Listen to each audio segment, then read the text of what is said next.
Perkenalkan kawan-kawan semua, saya Angga Saputra, pengurus Dewan Pimpinan Pusat Federasi Serikat Pekerja Bandara Indonesia, periode 2019-2022.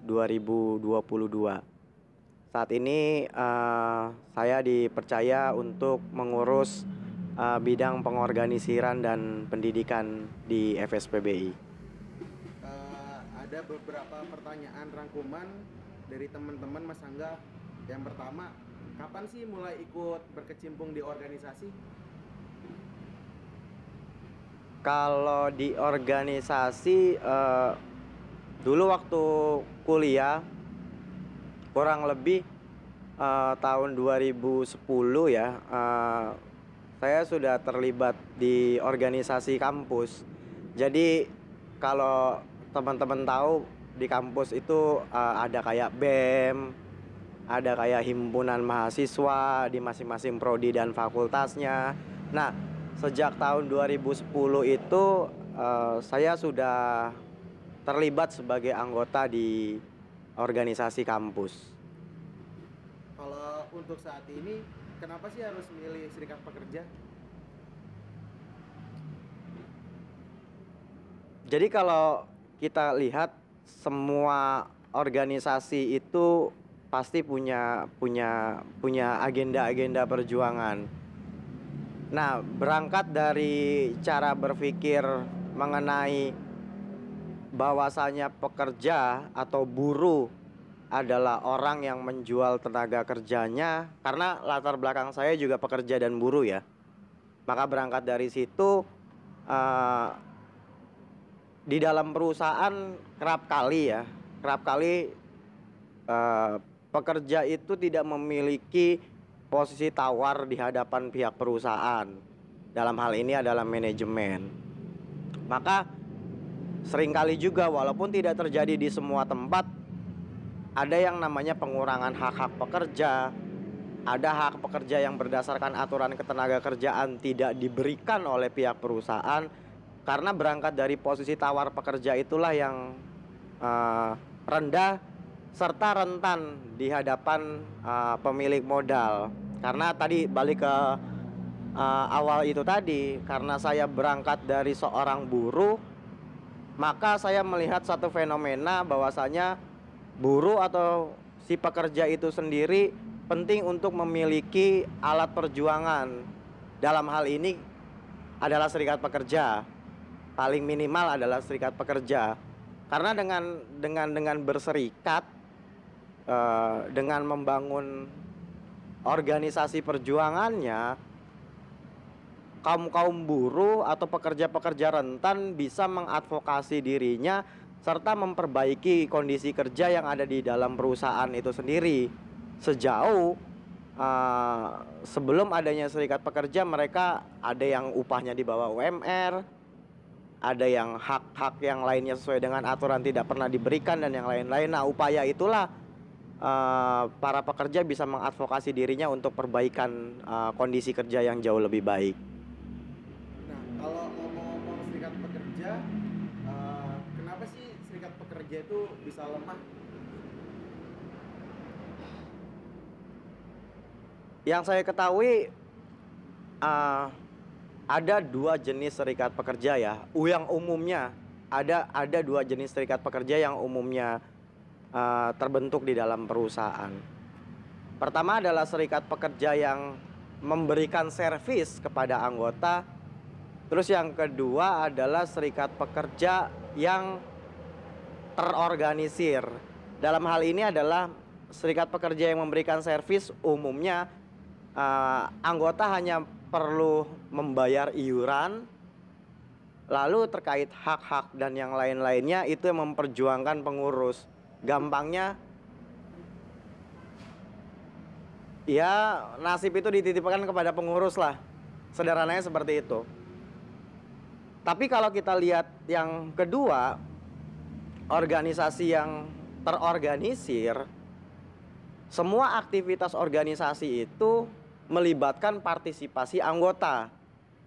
Karena dia melibatkan partisipasi anggota, umumnya program-program, keputusan-keputusan organisasi itu juga diemban oleh anggota. Jadi ada pembagian kerja secara kolektif di dalamnya. Nah, umumnya serikat pekerja yang terorganisir umumnya mereka jauh lebih kuat ya, karena memiliki anggota yang satu itu tadi saya bilang dia terorganisir, terus yang kedua partisipasinya pun juga tinggi. Jadi ketika ada masalah, posisi anggota itu adalah posisi yang memang berada bersama-sama dengan para pengurus, terlibat dalam aktivitas organisasi, terlibat juga dalam aktivitas pengadvokasian dan perbaikan kondisi kerja secara bersama-sama. Nah, kalau menurut Mas Angga, apa sih yang harus dilakukan serikat pekerja untuk ke arah yang lebih progresif? Mungkin ini terkesan klise ya. Terkesan klise karena tidak bisa memiliki impact secara langsung. Tetapi seringkali yang dilupakan oleh serikat pekerja adalah banyak serikat pekerja tidak memiliki, kita tidak bisa mengklaim keseluruhan, tapi mungkin serikat pekerja yang mengalami stagnasi bisa kita periksa dari beberapa aspek. Pertama, apakah serikat pekerja memiliki program kerja? Karena ini pandangan pribadi ya. Ini pandangan pribadi. Karena jantungnya organisasi atau jantungnya gerak dari serikat pekerja itu sendiri tergantung dari program kerja itu sendiri. Artinya organisasi atau serikat pekerja hanya alat. Yang menggerakkan seluruh roda aktivitas organisasi itu adalah program kerja dari serikat pekerja itu sendiri.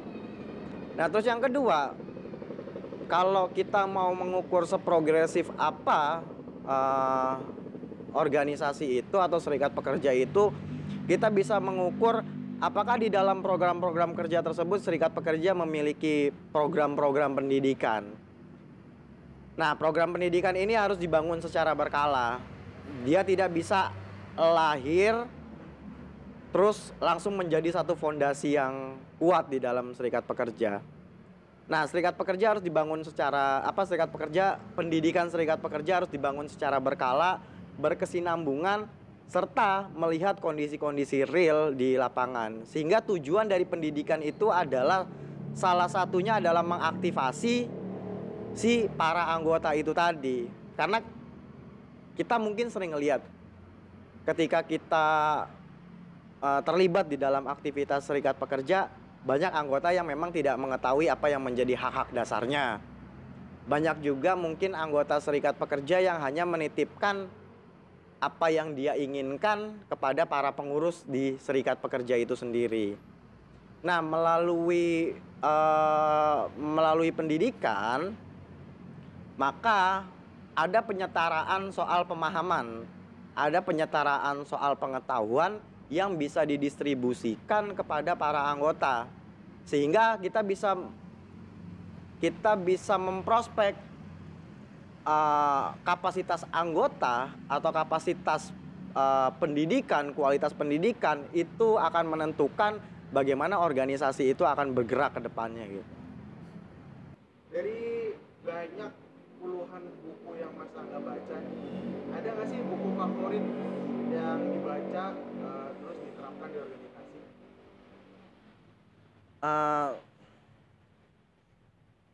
Setiap buku umumnya ditulis dalam konteks yang berbeda-beda, dalam situasi yang berbeda-beda, juga dalam penalaran yang berbeda-beda juga. Sebenarnya saya nggak juga membatasi sih buku apa aja yang coba saya baca. Kalau saya, karena saya sekarang banyak terlibat di dalam organisasi buruh, otomatis saya juga banyak membaca referensi-referensi buku mengenai buruh. Seperti ya contohnya mungkin Marx banyak menulis buku soal kelas buruh, dan banyak penulis yang lain yang menulis buku soal kelas buruh. Tapi Untuk hal ini saya tidak membatasi apaan aja sebenarnya buku yang saya baca. Karena saya juga baca novel atau bacaan-bacaan yang memang untuk ringan untuk dibaca dan ya untuk sekedar dinikmati gitu. Itu sih. Mas Angga kan banyak banget nih ngisi seminar, terus memberikan pendidikan guru terhadap pekerja dan atau guru. Ada nggak sih tips untuk berani berbicara di depan orang banyak? Ini mungkin ada orang yang memiliki kemampuan public speaking yang baik, berangkat dari ya dia mengikuti pendidikan training of trainer, dia mengikuti banyak pelatihan, dia mengikuti kelas public speaking dan yang lain-lain. Tetapi kalau saya bicara pengalaman pribadi ya, karena mungkin dulunya, mungkin satu pengalaman itu penting ya, maksudnya pengalaman mengenai aktivitas kita di satu tempat itu juga bisa melatar belakangi kemampuan kita mengetahui sesuatu hal. Terus kemampuan untuk berbicara di hadapan publik itu ya biasanya pengaruh karena kebiasaan aja sih. Karena awal-awal juga ketika saya ingat banget ketika saya pertama kali diminta ngisi materi waktu masih kuliah itu juga saya ya grogi juga kan, nggak berani mandang mata peserta, nggak berani ngeliatin audiens dan yang lain-lain. Saya hanya berfokus kepada ya udah materi PowerPoint yang saya buat saja. Termasuk interaksi tanya jawabnya pun juga saya tidak terlalu banyak melihat orang-orang gitu. Tetapi seiring kebiasaan, seiring kita juga mau mengupgrade diri melalui bacaan, melalui diskusi, melalui kajian, atau melalui bentuk apapun ya, banyak medium untuk bisa meningkatkan kapasitas itu, ya saya rasa juga nanti orang akan terbiasa. Kita balik lagi kepada individunya mau mengupayakan hal itu gitu, mengupgrade diri. Sederhananya gini deh, kita kadang-kadang nggak tahu mau bicara apaan karena kita nggak tahu kan gitu. Ya cara yang paling sederhananya adalah ya kita mencari tahu. Akses untuk mencari tahu itu kan banyak kan. Bisa baca buku, bisa diskusi, bisa ngobrol, bisa lain hal. Tetapi ketika kita tidak terbiasa bicara, itu problemnya bisa menjadi banyak. Problemnya mungkin ya kita tidak mengetahui apa yang ingin kita bicarakan. Terus yang kedua, kita tidak membuka peluang untuk bisa mengakses kepada hal-hal yang ingin kita ketahui itu. Itu sih sebenarnya nggak seteoritik ada metodenya seperti apa, public speakingnya seperti apa, bagaimana dia mengkonstruksi kata prakatanya dan yang lain-lain segala macam. Jadi sebenarnya tidak seteoritik itu gitu. Yang terakhir nih Mas, ada pesan-pesan nggak untuk para pekerja atau guru di lingkungan bandara? Saya ingin menyampaikan bahwa suka tidak suka, mau tidak mau, organisasi adalah kebutuhan yang sangat pokok untuk para pekerja, untuk kaum buruh yang ada di bandara. Karena dengan sendiri-sendiri maka posisi kita di dalam industri, posisi buruh itu selalu timpang. Posisi buruh selalu ada di bawah posisi manajemen. Kita bisa sederhananya mulai dari proses ngelamar kerja deh. Pada saat kita ngelamar kerja, kalau kita setuju dengan syarat-syarat yang diajukan oleh perusahaan, ya kita silakan bekerja di sana. Kalau kita tidak setuju, ya silakan kita mencari pekerjaan yang lain. Kan sederhananya seperti itu. Dari mulai syarat kita untuk bekerja saja, kita harus mengikuti semua syarat yang diinginkan oleh pihak perusahaan. Nah, dari posisi ketimpangan itulah bagaimana kaum buruh, khususnya kaum buruh bandara, bisa memperbaiki kondisi-kondisi kerjanya melalui serikat pekerja. Karena mau tidak mau serikat pekerja, kekuatan kaum buruh itu apa sih? Kekuatan kaum buruh itu hanyalah kolektivitas dan solidaritas. Karena apa? Akumulasi keuntungan, surplus yang dihasilkan oleh perusahaan, mau tidak mau realitasnya adalah itu dihasilkan oleh tangan-tangan si pekerja itu sendiri. Pengusaha kan cuma punya modal, yang akumulasin modalnya itu kan pekerja. Artinya penghasil kekayaan dari perusahaan, penghasil keuntungan dari perusahaan adalah kaum buruh itu sendiri. Nah, karena kaum buruh itu di dalam industri bekerja secara kolektif, maka untuk perbaikan nasib dari kaum buruh itu sendiri juga perlu dilakukan secara kolektif. Minimal seperti ini. Ketika memiliki serikat pekerja bisa menjembatani perbaikan nasib, perbaikan upah, perbaikan syarat-syarat kerja, dan yang lain-lain melalui serikat buruh. Karena dengan adanya serikat buruh akan tegas dan jelas bicara soal bahwasannya kami mewakili seluruh pekerja yang ada di dalam perusahaan. Artinya posisi tawar kaum buruh pun juga naik, sehingga kaum buruh bisa di kemudian hari memperbaiki kondisi-kondisi kerjanya, memperbaiki kondisi-kondisi upah yang layak, memperbaiki kondisi-kondisi syarat-syarat kerja yang jauh lebih baik. Gitu sih. Oke Mas, terima kasih atas penjabarannya. Semoga yang apa yang diterangkan bisa diterapkan oleh teman-teman di pekerja atau buruh di bandara. Oke.